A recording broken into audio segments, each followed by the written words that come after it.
Obviously, you've been to these camps before, but how does it feel to kind of be running the show this year?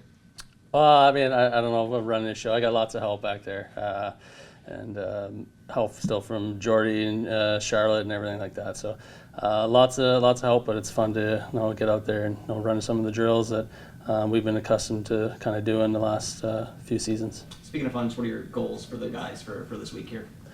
A lot of it's just like foundational work, like the expectations of organizationally, like Florida Panthers, how they play, and that trickles down through each tier of the organization. So a lot of just information for them to receive and take back home and take it back to whether they're joining an organization to play professionally or if they're going back to college. Just a lot of information and just start the first layer of the foundation. As one of the guys that isn't here in South Florida year-round, did you pick up any buzz when you got here? Do you notice it from the prospects, obviously, just after what's gone on here the last 2 years? Absolutely. I'm walking down the street and I see I don't know if they think I'm a player. I think I'm going to put on a few too many pounds to be a player now, but there's some people that are kind of see you with the Panthers shirt on or curious and asking what you work for them and all that stuff. So the buzz is different even from a few seasons ago already. So it's really special.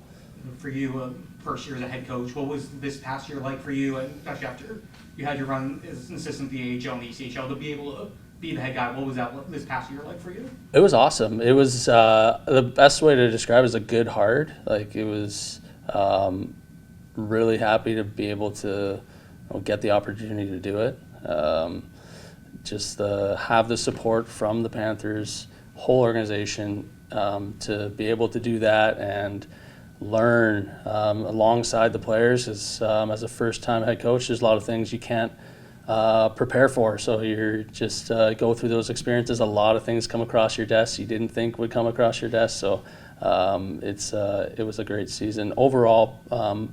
As an organization to be in Savannah for the first time and personal growth as well. And you talk about communication, just what is that like from you guys to the AHL to Panthers up here? Just what is that communication like and how streamlined is it and how beneficial is that to have that constant communication among all three levels? It's honestly, it's so impressive.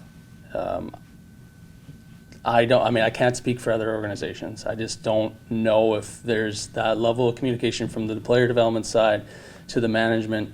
I think it helped that I was in Charlotte for a couple of years, knowing their staff, being very comfortable with them, learning from them, taking a lot of stuff from training camp with their open door here. Like Mo lets us be a fly on the wall everywhere and just kind of pick up on things. So we're super aligned.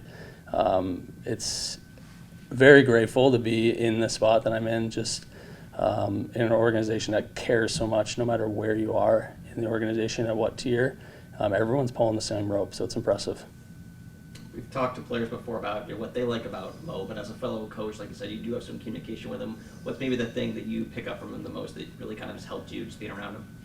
Well, I just going in training camp he captivates a room for showing a video clip. Like it's amazing how invested you could be watching a video clip when he's presenting it. It's just different compared to somebody else. He's got a gift to be able to speak to people and get a team obviously to buy in. He's one of the best to ever do it. So it's just impressive to watch him speak to a whole collective group. Looking at the guys out there, it seems like a smaller camp than usual in terms of bodies. Can that be beneficial for these guys? Maybe a little bit more one-on-one time with each guy that maybe we're used to seeing in the past? Absolutely. I think today was like more of a skating foundation that we talk about all the time.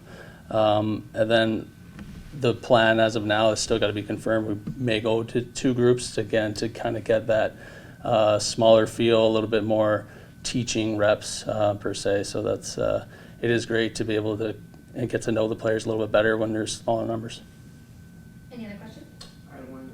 In regards to kind of some of the guys who heard their name called the other day and now they're traveling and now they're here, how much of a whirlwind can this time be for some of those guys, and how have you seen, at least for one day, some of them handle that?